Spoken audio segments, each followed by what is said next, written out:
Hi student, मैं शिशिर कुमार अपने YouTube channel पर आप सभी प्यारे बच्चों का स्वागत करता हूं। तो बच्चों, आज हम बात करेंगे डोमेस्टिक इलेक्ट्रिक सर्किट सीरीज और पैरेलल कॉम्बिनेशन।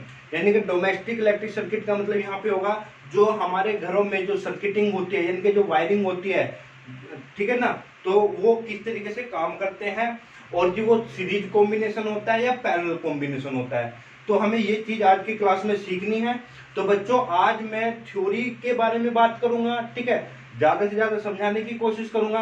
बाकी आपको सीरीज और पैरेलल कॉम्बिनेशन पे मैं कोशिश करूंगा एक प्रैक्टिकली डेमो आपको करके दिखाऊं।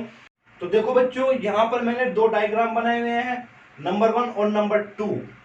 तो आप समझ गए होंगे कि ये कुछ सीरीज जैसा है और ये कुछ पैरेलल जैसा है, ठीक है। अभी आपको आप बिल्कुल साइंस के मूड में मत रहिएगा, ये सिर्फ आपको ऐसे समझना है जैसे कोई रिवर है, कोई नदी है, इसके ऊपर ये ब्रिज बना हुआ है, ठीक है। जैसे आप यहाँ पे हो और आपको यहाँ से यहाँ पर पहुंचना है, ठीक है बेटा।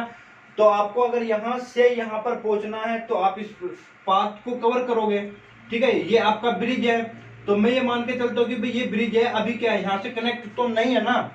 अगर ये कनेक्ट नहीं है तो आप इससे आगे नहीं पहुंच पाओगे यहाँ पे, ठीक है। अगर नहीं पहुंच पाएंगे तो आप यहीं पे रहोगे और आपको जाना यहीं पे है, क्योंकि जो आपका पाथ कंप्लीट तभी होगा जब आपको ये पूरे आपके तीनों के तीनों कनेक्टेड होंगे।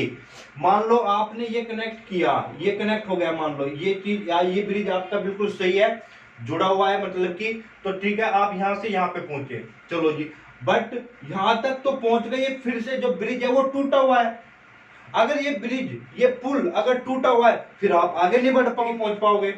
अगर ये ब्रिज भी आपका इससे जुड़ा हुआ है, यानी कि आपके यहाँ पे कंप्लीट है, तो इसका मतलब आप आगे आप कवर कर सकते हो डिस्टेंस को। चलिए जी, आप यहाँ पे भी आ गए, यहाँ पे आए, ठीक है। अब भी ब्रिज टूटा हुआ है। अगर ये ब्रिज टूटा हुआ है तो फिर दिक्कत हो गई। तो अगर जब तक ये नहीं जुड़ेगा, अगर ये जुड़ा हुआ है ब्रिज, तो तभी तो आप यहाँ पे पहुंच पाएंगे ना। क्लियर है बेटा। तो यानी कि तीनों में से एक भी ब्रिज अगर टूटा हुआ है तो क्या आप ए से बी तक पहुंच पाएंगे, अपने पाथ को कवर कर पाओगे? बिल्कुल भी नहीं। जैसे मैं बोलूंगा भाई ये ब्रिज टूटा हुआ है, अब ये भले ही जुड़ा हुआ है, ये भी जुड़ा है, क्या अब आप ए से बी पे पहुंच पाओगे? नहीं पहुंच सकते ना, ठीक है ना। तो बिल्कुल सेम प्रोसीजर में आपका इलेक्ट्रिक सर्किट भी काम करते हैं। जैसे ये सीरीज हुआ, अगर सीरीज में अगर कोई भी आपका डिवाइस खराब हो जाता है, डिवाइस बल्ब आपका कोई खराब हो जाता है, डिवाइस आपका कुछ भी हो सकता है, एसी फ्रिज कूलर वगैरह कुछ भी, ठीक है। नहीं, अगर आप मान लो यहाँ पे एसी है, यहाँ पे कूलर है और यहाँ पे फ्रिज है, और तीनों में से कोई भी एक चीज खराब हो जाती है, यानी कि चीजें के खराब होने का मतलब है वो वहां से सर्किट ब्रेक हो गया, और सर्किट ब्रेक हो गया तो यानी कि जो यहाँ से इलेक्ट्रॉन फ्लो करना था और जिसको यहाँ तक पहुंचना था, तो वो तो यहाँ पे पहुंच ही नहीं पाएगा, और नहीं पहुंच पाएगा तो यानी कि उसका पाथ पूरा कंप्लीट नहीं हुआ, और पाथ कंप्लीट नहीं होगा तो करंट फ्लो कैसे होगी? बिल्कुल भी नहीं होगी बेटा, ठीक है ना। तो ये चीज आपको ध्यान रखनी है, चाहे 3 है, 10 है, 100 है, 1000 है, 1 लाख है। अगर 1 लाख ब्रिज है और आपको यहाँ ए से बी तक आप 1 लाख ब्रिज भी कर दोगे, अगर उनमें से एक भी ब्रिज टूटा हुआ है तो आप कवर ही नहीं कर पाओगे वो डिस्टेंस, ठीक है। यानी कि अगर सीरीज की अगर मैं बात करता हूं, आपको उसी रास्ते पे जाना है तो बिल्कुल रास्ता जो है वो सारे के सारे ब्रिज आपके जुड़े हुए होने चाहिए, तभी आप ए से बी तक पहुंच पाओगे। तो बिल्कुल सेम इसी तरीके से आपका करंट का भी कॉन्सेप्ट है कि भाई करंट आपके तभी आगे तक फ्लो होगी, यानी कि इलेक्ट्रॉन ए से बी तक तभी पहुंच पाएगा जब उसको एक पाथ कंप्लीटली, एक फ्रेश पाथ मिलेगा, कहीं से ब्रेकेज ना हो, यानी कि हमारा कोई डिवाइस खराब ना हो। जैसे एग्जांपल ले लेते हैं हम, देखोगा आपने बेटा, हम लाइटनिंग पर्पस के लिए जैसे दिवाली पे घरों में जब फंक्शन होता है या मैरिज होम में बहुत सारी लड़ियां लगी रहती है, ठीक है ना। तो अभी तो थोड़ा एडवांस हो गई कि उसमें, तो पहले जो कुछ साल पहले आपकी लड़ी आती थी तो उनमें से अगर मान लो उसमें 50 बल्ब होते थे या 1000 बल्ब होते थे या 1 लाख बल्ब होते थे, ठीक है। तो जितने भी बल्ब में से अगर एक ही लड़ी में कोई भी एक बल्ब अगर खराब हो जाता था, कोई भी लड़ी से अगर एक बल्ब खराब हो जाता था, मान लो बल्ब के ये चीज आपका, ये बल्ब सही काम कर रहा है, ये बल्ब सही काम कर रहा है, बट ये बल्ब आपका खराब हो गया और ये सही है, तो आपने करंट फ्लो कराई, ये सप्लाई वोल्टेज है, यानी कि जो आपने स्विच लगा दिया गया है, ठीक है, उसका जो प्लग अपने बोर्ड में लगाया, ये स्विच है, स्विच को आपने कनेक्ट कर दिया, तो स्विच को करंट कनेक्ट करते करंट फ्लो होने लगी, बट करंट फ्लो होने लगी, आपने देखा करंट यहाँ तक पहुंची, अरे फिर यहाँ पे क्या हुआ, ये तो बल्ब खराब है, तो बल्ब खराब है तो वो यहाँ तक, क्योंकि जो आपका इलेक्ट्रॉन है वो यहाँ से यहाँ पे होते होते होते यहाँ पर उसका पहुंचना बहुत जरूरी है। अब यहाँ तक तो पहुंचा, पर आगे तो रास्ता खराब है, यानी कि बल्ब आपका जो एक डिवाइस है वो बल्ब खराब है, और बल्ब खराब होने का मतलब है यहाँ से ये सर्किट टूट गया, और टूट गया तो क्या आगे वो पाथ कवर कर पाएगा, बिल्कुल भी नहीं कर पाएगा। बिल्कुल इसी तरीके से भाई पुल अगर टूटा हुआ है तो ऐसे भी तक कैसे पहुंच जाएंगे आप, तो उसी तरीके से इलेक्ट्रॉन यहाँ से यहाँ तक नहीं पहुंच पाएगा इस रास्ते से, और दूसरा रास्ता आपके पास है नहीं, तो दूसरा रास्ता सिर्फ तभी होगा जब आप इसको बल्ब को सही करेंगे, ठीक है। तो यानी कि उन 50 बल्ब की लीड में 100 बल्ब की लीड में अगर एक भी बल्ब खराब हो जाता है तो पूरी की पूरी लड़ी खराब हो जाती है, कोई भी वर्क नहीं करेगा, आपको उस बल्ब को हटा के और फिर वहां से उसको कनेक्ट करना पड़ेगा, या सही बल्ब आपको लगाना पड़ेगा। तो ये चीज होती है आपकी सीरीज की, ठीक है। अगर एक डिवाइस ने काम करना बंद किया तो बाकी के डिवाइस भी काम करना बंद कर देंगे, क्योंकि सर्किट क्या होता है, ब्रेक हो जाता है, ठीक है बेटा। अब मैं बात करूंगा पैरेलल कनेक्शन की। देखो अब ऐसे समझते हैं, ये रिवर है और आपके पास दो रास्ते हैं, ठीक है ना, मतलब कि एक पुल यहाँ पे बना और एक पुल यहाँ पे बना, जैसे दिल्ली में है, ठीक है, यमुना के ऊपर जो मैं जहां तक मैं घूमा वहां तक मान लो 3 ब्रिज बने हुए हैं, ठीक है ना। अब तो सिग्नेचर ब्रिज भी बन गया, फिर उससे एक और ब्रिज था, फिर उसके आगे मेट्रो का ब्रिज है, फिर यानी कि आपको यहाँ से अगर यमुना पार जाना है तो आपके पास 4-5 ब्रिज का ऑप्शन है। भाई अगर ये टूटा है तो आप दूसरे से जाएंगे, दूसरा टूटा है तो तीसरे से चले जाएंगे, बट अगर एक ही ब्रिज हो और वही टूटा हुआ तो आप कैसे पहुंच पाएंगे, नहीं पहुंच पाएंगे ना, क्योंकि आपके पास सिर्फ एक ही रास्ता है। बट अब क्या है, आपका बहुत सारे वहां पे ब्रिज है, तो उसी तरीके से ये कोई रिवर है, ठीक है, उस पर ये ब्रिज बने हुए हैं, ठीक है। या आप ऐसे समझ लो, आपको ए से बी तक पहुंचना है, रिवर भी मत मानो, ए से आपको बी तक पहुंचना है, ठीक है जी, बी तक। तो मान लो बेटा आप यहाँ पे खड़े हुए हो, आप खड़े हो तो आपका मन है कि भाई नहीं मैं तो यहाँ पे इस रास्ते से पाथ को कवर करूंगा, बी तक जाना है, ठीक है। और आपका ही एक दोस्त है, आपकी कोई फ्रेंड है, वो इस रास्ते से जाता है, तो मान लो अगर इस रास्ते पे सारे के सारे पुल ये मतलब कि कंप्लीट है, तो इसका मतलब ये वाला बंदा तो यहाँ से जाके यहाँ पे पहुंच जाएगा, और क्या यहाँ से जाने वाला बंदा यहाँ पे पहुंच पाएगा, बी पे नहीं पहुंच पाएगा। क्यों? क्योंकि जी ये जो है यहाँ पे ब्रेक हुआ है, टूटा हुआ है, यानी कि आप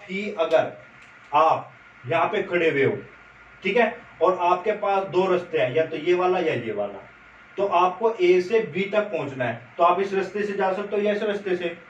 अगर आपको मालूम है कि भाई यहाँ पे तो टूटा हुआ है, ब्रेक है आपका, तो आप इस रास्ते से जा सकते हो, क्योंकि अब आपके ऑप्शन है। मान लो हो सकता है अब यहाँ से ये भी एक रास्ता है, तो ये आपका यहाँ से भी जा सकते हैं, अब आप चाहे आप यहाँ से लेके जा सकते हो भाई यहाँ से, और एक ये रास्ता हो गया अब आपका, यहाँ से भी जा सकते हैं, मतलब कि यहाँ से ए से बी तक पहुंचने के लिए आपके पास कितने रास्ते हैं, कितने पाथ है, 4 पाथ है आपके, ठीक है नहीं।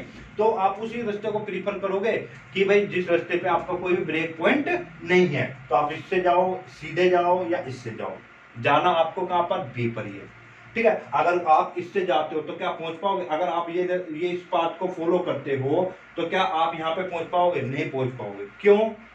क्योंकि जी यहाँ पे ब्रेक पॉइंट है। तो कहने से मतलब पैरेलल में हमारा ये फायदा होता है। अब ये मानते हैं हम, देखो भाई मान लो यहाँ पर ये एक बल्ब यहाँ पे लगा हुआ है, जैसे मैंने देखो बेटा यहाँ पे बनाया हुआ है, देखो अब मैं जैसे इलेक्ट्रिसिटी की बात करूं तो भाई एक ये हो गया, एक ये हो गया बल्ब, ये स्विच आपका S1 S2 S3, नोट कर लेना बेटा इसको, S3 S4, bulb B1 bulb B2 bulb B3 और बल्ब B4, ठीक है। ये आपके सप्लाई है जो आपके घरों में जाती है, ठीक है। चलो अब आपको वही चीज है कि भाई यहाँ से यहाँ पे पहुंचना है, अब आपको यहाँ से घूम के यहाँ पे पहुंचना है, आपके पास कितने रास्ते हैं, 1 2 3 4, आप ऐसे जा सकते हो, यहाँ पे पहुंच गए जी, आप इस रास्ते को कवर करते हैं, यहाँ से होते हैं यहाँ से भी जा सकते हो, ठीक है, फिर यहाँ से भी जा सकते हो, तो आपके पास बहुत सारे रास्ते हैं ए से बी तक पहुंचने के लिए। बट ठीक है, अब मान लेते हैं हम, अब ये बल्ब है, अभी आपके सारे बिल्कुल सही बल्ब है आपके, तो जैसे ही मैंने इनके स्विच को ऑन करता हूं, क्लोज कर देता हूँ, ये यहाँ से टच हुआ, ये यहाँ से मैंने टच करा दिया, यहाँ से टच करा दिया, यहाँ से टच, तो सारे के सारे बल्ब क्या होंगे, जलेंगे, सारे के सारे बल्ब क्या होंगे, जल जाएंगे। ठीक है, अब मैं क्या करता हूँ जी, ये स्विच को हटा देता हूँ, ओपन कर देता हूँ। ओपन का मतलब भाई इस बल्ब को मुझे नहीं जलाना है, तो सारे के बाकी के सारे बल्ब क्या हो गए, जलेंगे। कैसे जलेंगे जी, भाई आपके पास ये रास्ता है, यहाँ से ब्रेक है, यहाँ से करंट फ्लो हो जाएगी। अच्छा जी ये नहीं है, छोड़ दो, तो उस करंट को जो यहाँ तक आएगा उसके पास एक रास्ता और है यहाँ से यहाँ तक जाने का, फिर यहाँ से यहाँ तक जाने का। तो हमने पढ़ा है कि पैरेलल में करंट अलग अलग होते हैं, तो कुछ यहाँ से, कुछ यहाँ से और कुछ यहाँ से, यहाँ पर नहीं जाएगी क्योंकि ब्रिज आपका क्या है, एक तरीके से स्विच क्या है, ओपन है। तो पैरेलल में क्या फायदा होगा आपको कि भाई अगर एक दो चीज अगर आप ऑफ करके रखते हो तो बाकी की सारी चीजें वर्क करती रहती है, या अचानक से कोई भी एक बल्ब अगर खराब हो जाता है जलते जलते, तो बाकी के बल्ब आपके जलते रहेंगे, वो प्रॉपर वे में वर्क करते रहेंगे। पर सीरीज में क्या था, अगर एक बल्ब खराब हुआ तो बाकी के बल्ब भी काम करना बंद कर देंगे, तो ये आपका डिसएडवांटेज है। अब आप जैसे घरों में बात करते हैं, अब घरों में आपने देखा होगा बहुत सारे बोर्ड होते हैं जिसमें स्विच होते हैं, तो हर एक bulb, fan, AC, cooler, fridge, machine के लिए जैसे आप लगाते हो जो पॉइंट वाला होता है, तो उनमें सबके लिए अपना अपना अपना एक स्विच होता है। जैसे मान लो आप नाइट में आपको सोना है, ठीक है जी, सोते हैं तो बल्ब है आपका, आपको बल्ब बंद करना है, तो ये थोड़े ना कि आप बल्ब बंद कर दोगे तो आपका जो फैन चल रहा है या कूलर चल रहा है या एसी चल रहा है या टीवी चल रहा है वो भी बंद हो जाएगा, नहीं ना।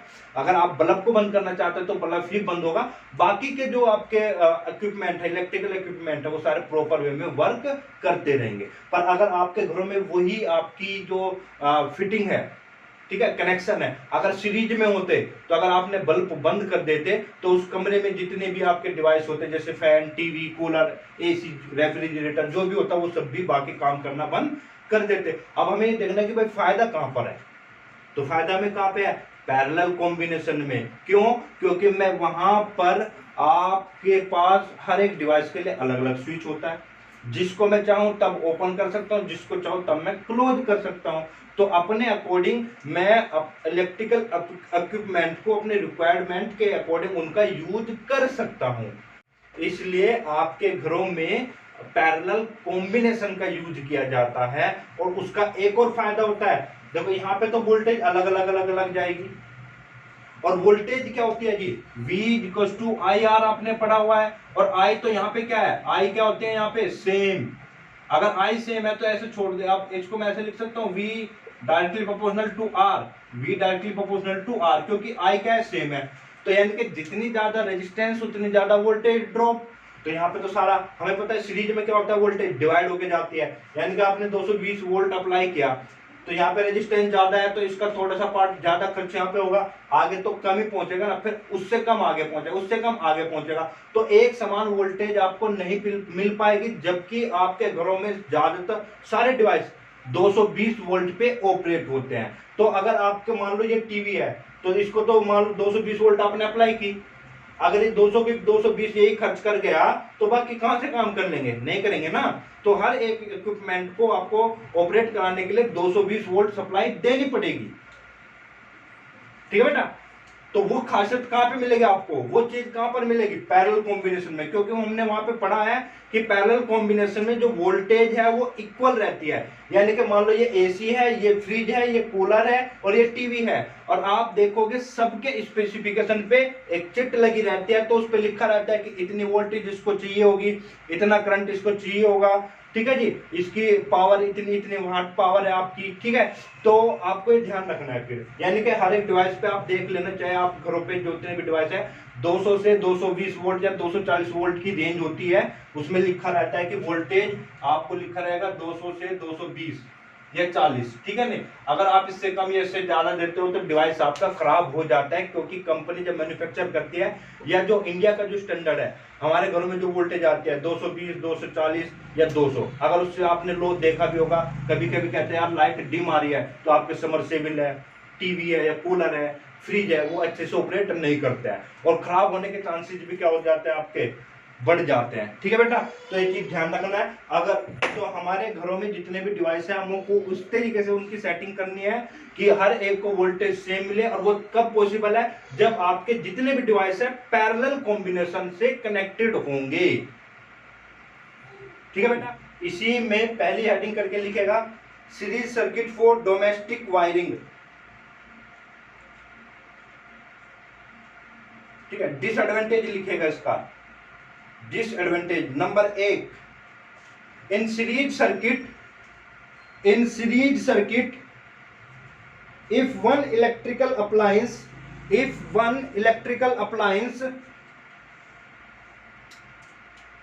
stops working due to some defect, then all other appliance also stop working.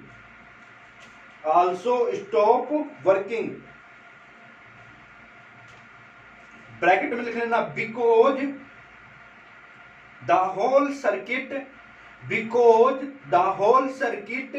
is broken।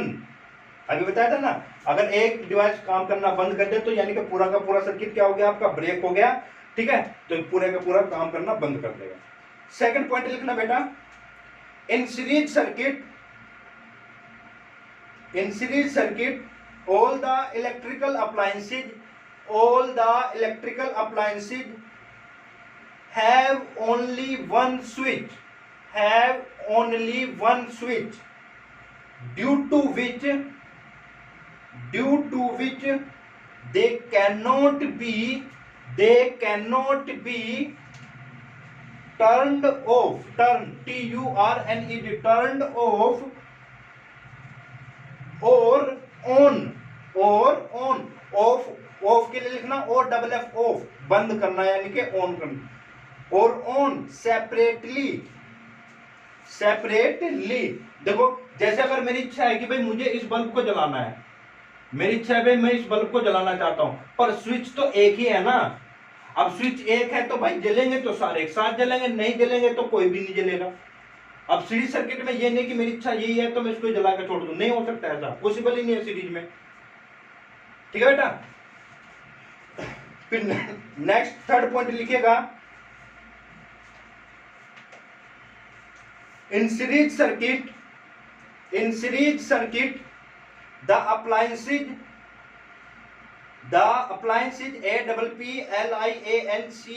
appliances do not get the same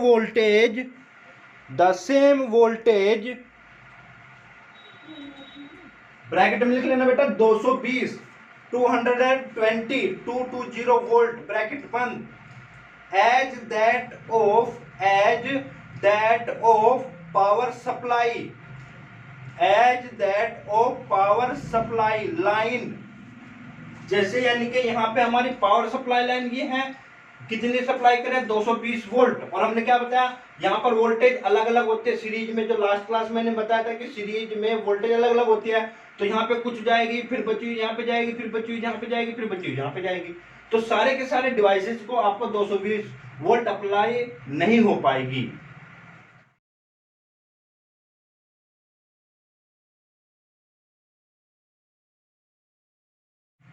Because the voltage is shared by all the appliances,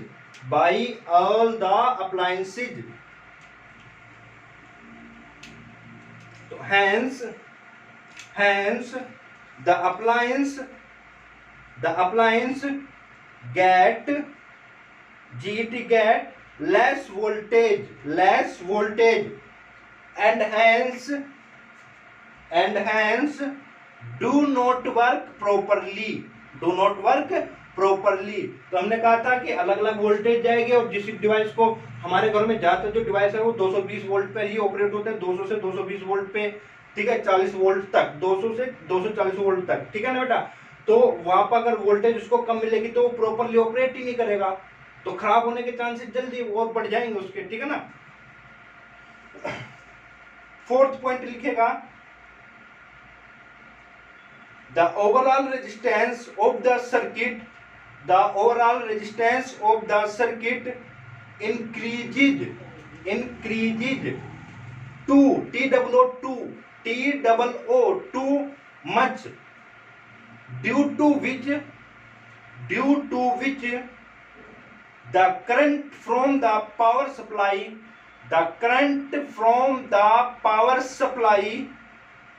is low,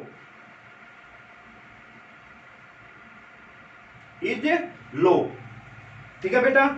तो हमें पता है कि आपकी इसमें series combination में हमने पढ़ा था कि इक्विवेलेंट रेजिस्टेंस, इफेक्टिव रेजिस्टेंस क्या हो जाती है, बढ़ जाती है। और रेजिस्टेंस अगर बढ़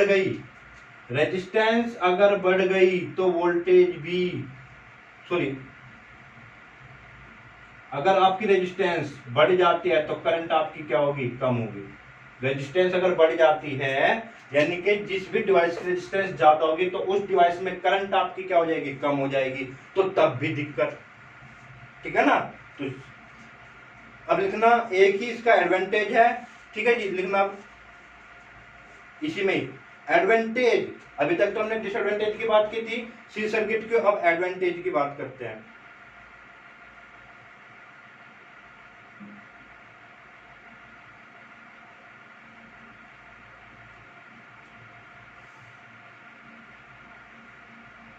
देखो बेटा, इसका एडवांटेज हम ये बोल सकते हैं कि भाई जैसे फंक्शन है आपका, डेकोरेशन आपको करने हैं दिवाली पे, किसी फंक्शन पे, घरों में, ठीक है नहीं, कोई भी फंक्शन जब होता है तो शादी वगैरह में, ठीक है, बर्थडे पार्टी में जब आप डेकोरेट करते हो अपने घर को, आप ये तय नहीं कि 100, जैसे एक लड़ी में 100 बल्ब है तो सबके लिए अलग अलग स्विच थोड़ी ना दोगे। तो आप क्या करते हो, आपका जो पलक होता है, बोर्ड में पलक जो होता है आपका, उसमें पॉइंट लगा देते हैं हम, ठीक है नहीं, तो वो एक ही स्विच से हम ऑन ऑफ कर सकते हैं।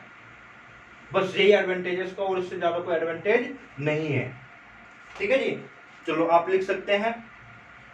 फिर दूसरा एडवांटेज हम ये बोल सकते हैं कि भाई इसमें जो करंट होती है वो आपकी लेस होती है। तो लिख लो बस, ए सीरीज सर्किट इज सेफर, मतलब कि सेफ्टी होती है, ऐसे FER, सेफर,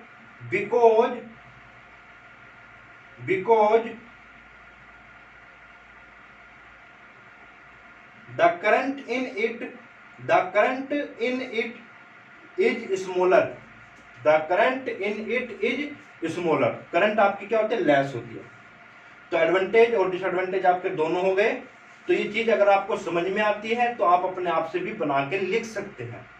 तो बेटा अब सेकंड पॉइंट आप लिखिएगा, सेकंड लिखना, parallel circuit in domestic wiring, parallel circuit in domestic wiring.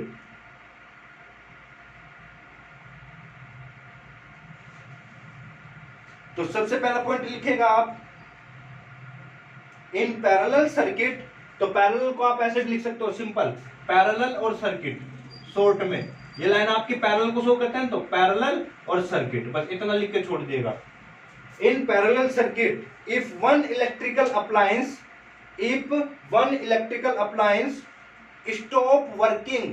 stop working due to some defect, then all other appliances keep working normally,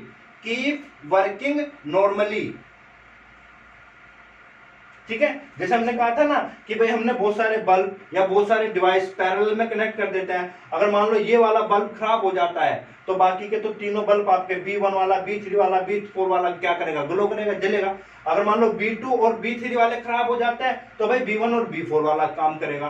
तो यहाँ पे किसी एक चीज के खराब होने से बाकी चीजों पे कोई इफेक्ट नहीं पड़ेगा, ठीक है बेटा। चलिए सेकंड पॉइंट आप लिखिएगा, in parallel circuit each electrical appliance has its own switch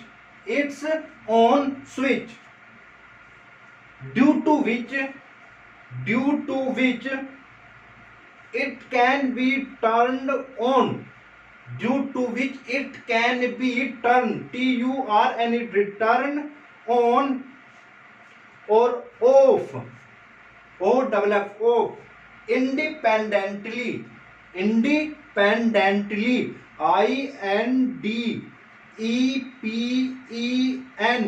DENTLY independently, comma, without affecting other appliances, without affecting other appliances. जैसे मैंने कहा कि भाई ये आपके रूम में है, रूम है आपका, ठीक है, यहाँ पे ये बल्ब हो गया, ये फैन हो गया, ये कूलर हो गया, और ये मान लो कोई चार्जर वाला पॉइंट हो गया आपका। मोबाइल में तो चार्ज करना पड़ता होगा ना आपको बार बार, ठीक है। अब आपको मोबाइल चार्ज करना है तो आप इसी का स्विच ऑन करो, ठीक है, बाकी को आप बंद कर सकते हैं, बाकी काम ही नहीं करेंगे, आपका चार्जर चल वो काम करता रहेगा, ठीक है। मान लो आपको फैन चलाना है, जैसे गर्मी हो रही है, वो फैन चलाना है आपको, कूलर भी चलाना है, तो आप इन दोनों स्विच को जॉइंट कनेक्ट कर दीजिएगा, तो ये दोनों काम करते रहेंगे, ये दोनों काम नहीं करेंगे। तो जिसकी जरूरत है आप उसी चीज को वर्क करा सकते हैं विदाउट इफेक्टिंग अदर अप्लायंस को, ठीक है जी। चलिए फोर्थ पॉइंट आप लिखिएगा, the overall resistance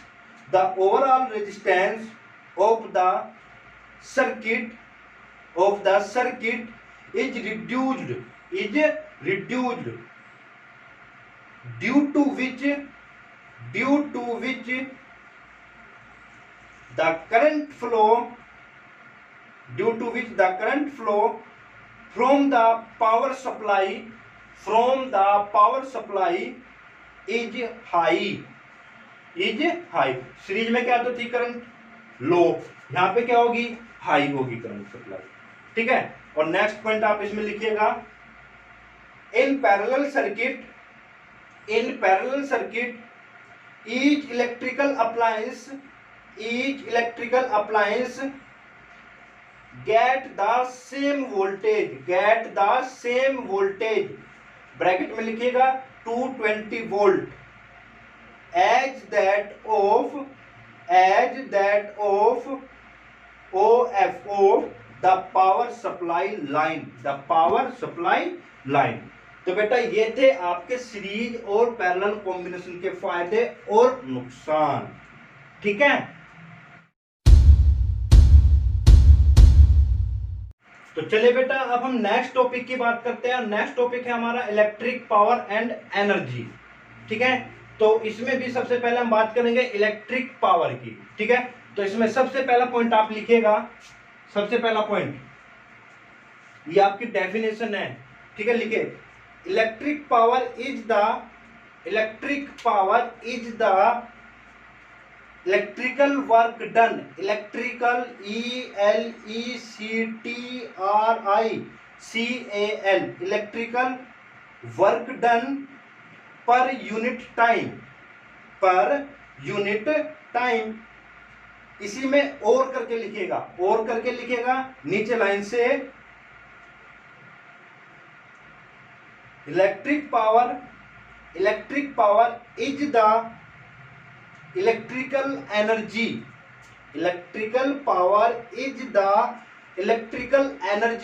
consumed consumed पर सेकंड।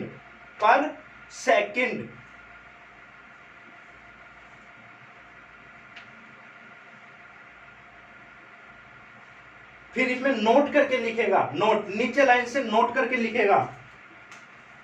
पहला पॉइंट हो गया, आपने ये लिखा, फिर और करके लिखा, दूसरी डेफिनेशन, फिर नोट करके लिखिएगा। किसका मतलब एक्चुअल में है क्या हमने जो दो लाइन लिखी हुई है इसका मतलब है क्या, लिखिए, when an electrical appliance consumes electrical energy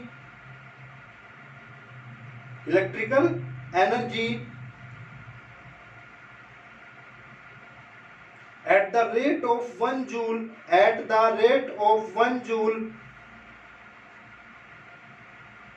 per second, its power is said to be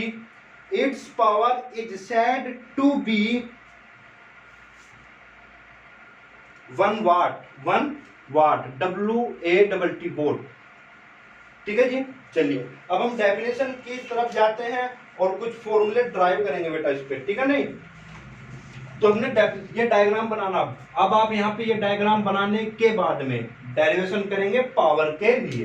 देखो डायग्राम में क्या है, हम मान लेते हैं ये आपकी कोई रेजिस्टेंस है कनेक्टेड टू द बैटरी, जो आपका पोटेंशियल डिफरेंस क्या है इसमें V है, ठीक है, और I करंट यहाँ पे फ्लो हो रही है। यानी कि यहाँ पर मैं लिख सकता हूं इसके लिए, इस डायग्राम के बाद में लिखिएगा बेटा आप कि लेट क्या I क्या है आपकी current through circuit, current THROUGH through circuit, V क्या है अप्लाइड वोल्टेज, अप्लाइड वोल्टेज,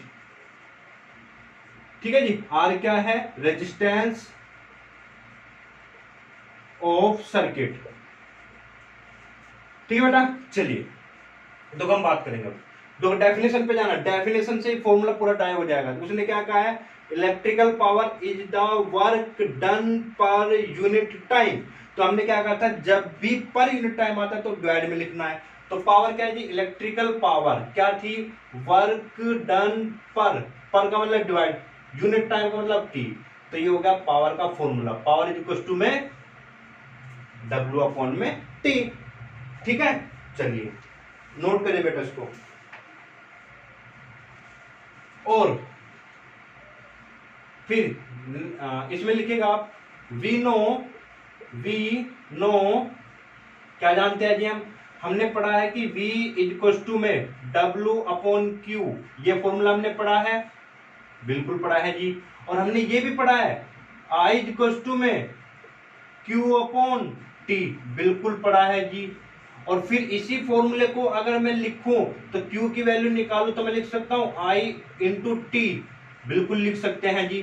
तो अब इन तीनों का ही यूज हमें करना। देखो 2-3 फॉर्मूले आपके बनेंगे, देखो फर्स्ट केस फर्स्ट, ठीक है, तो power is equal to W upon T, ठीक है बेटा।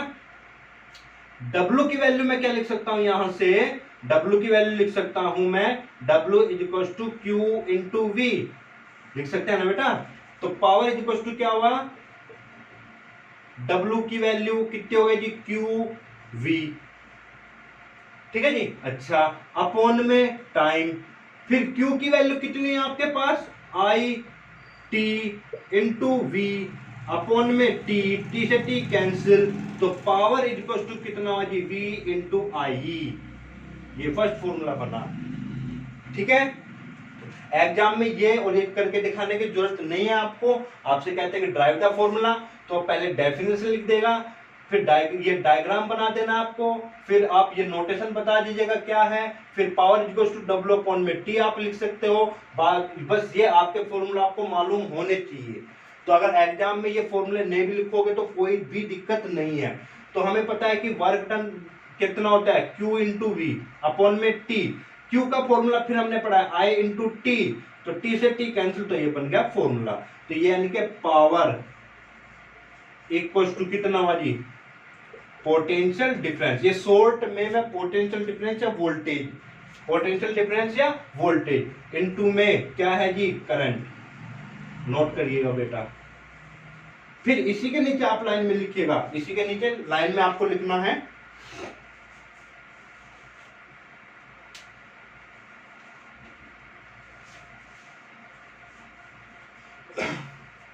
लिखिएगा इन electric circuit the power expanded, यानी कि खर्च होना, expanded in heating a register और turning A motor depend upon the potential difference between the terminals of the device and the electric current passing through it, ठीक है जी। फिर next note करके लिखेगा, इंपॉर्टेंट चीजें अब आपकी नोट करके लिखेगा बेटा।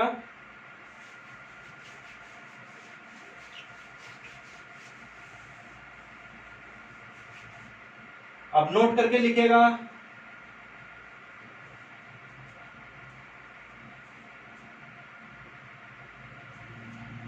First point, SI unit of electric power. SI unit of electric power लिख देना वाट, WATT वाट। इसको मैं बोलता हूं W से नोटेशन देते हैं वाट को, इस तरीके से W से, W इस तरीके से लिखा मिलेगा W watt. SI unit of the electric power is watt. ठीक है, अब देखो इधर मैंने अभी फॉर्मूला क्या पढ़ा है जी, P इज इक्वल टू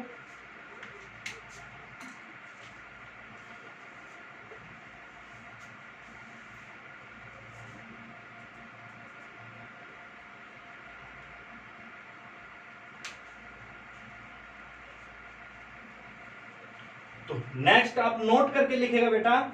पहला point, SI unit of electric power, SI unit of electrical power होती है वाट, WATT वाट। नोटेशन होता है W, इस तरीके से बनेगा W, ये ध्यान रखना। ठीक है जी। फिर सेकंड पॉइंट आप करके लिखिएगा, हमें पता है कि पावर का फॉर्मूला P इक्वल टू, हमने अभी अभी पढ़ा है V into I।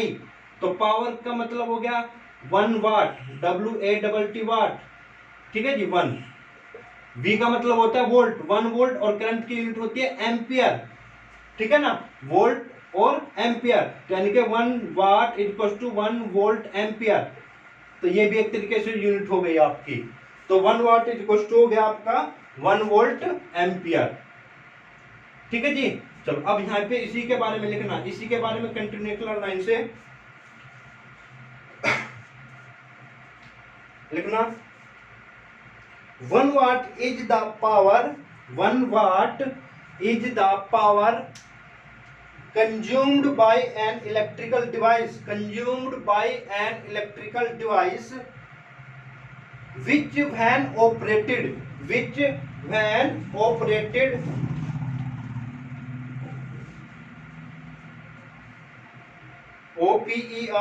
operated at a potential difference, bracket में लिख लेना वोल्टेज, पोटेंशियल डिफरेंस को वोल्टेज भी बोल सकते हैं, ब्रैकेट बंद, of 1 volt carries a current, CARRIES, carries a current of 1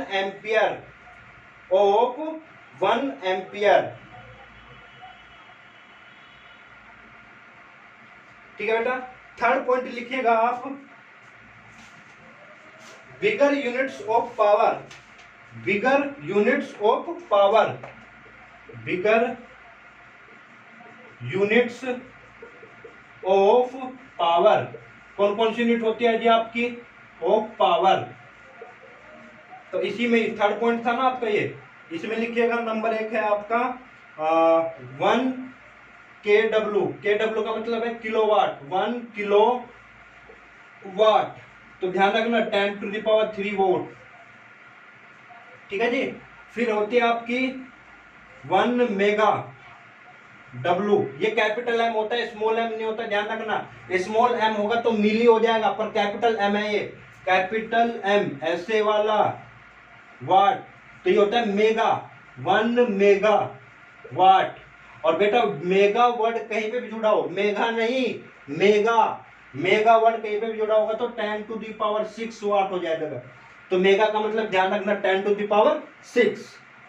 फिर होता है बेटा 1 गीगावाट, थर्ड में लिखना 1 गीगावाट, G है कैपिटल G, तो 1 गीगा, GIGA वाट, 1 गीगावाट होता है आपका 10⁹ वाट, 10⁹ वाट। ठीक है बेटा। नेक्स्ट इंपोर्टेंट फोर्थ पॉइंट लिखना इसमें, practical unit of electrical power, practical unit of electrical power, ये सिंपल पावर। तो ध्यान रखना 1 HP, ठीक है नी, इसको लिखते हैं हॉर्स पावर, अश्व शक्ति, horsepower, POWER, 1 horsepower equal to, ध्यान रखना बहुत जगह पूछा जाता है 746 वाट, 746 वाट।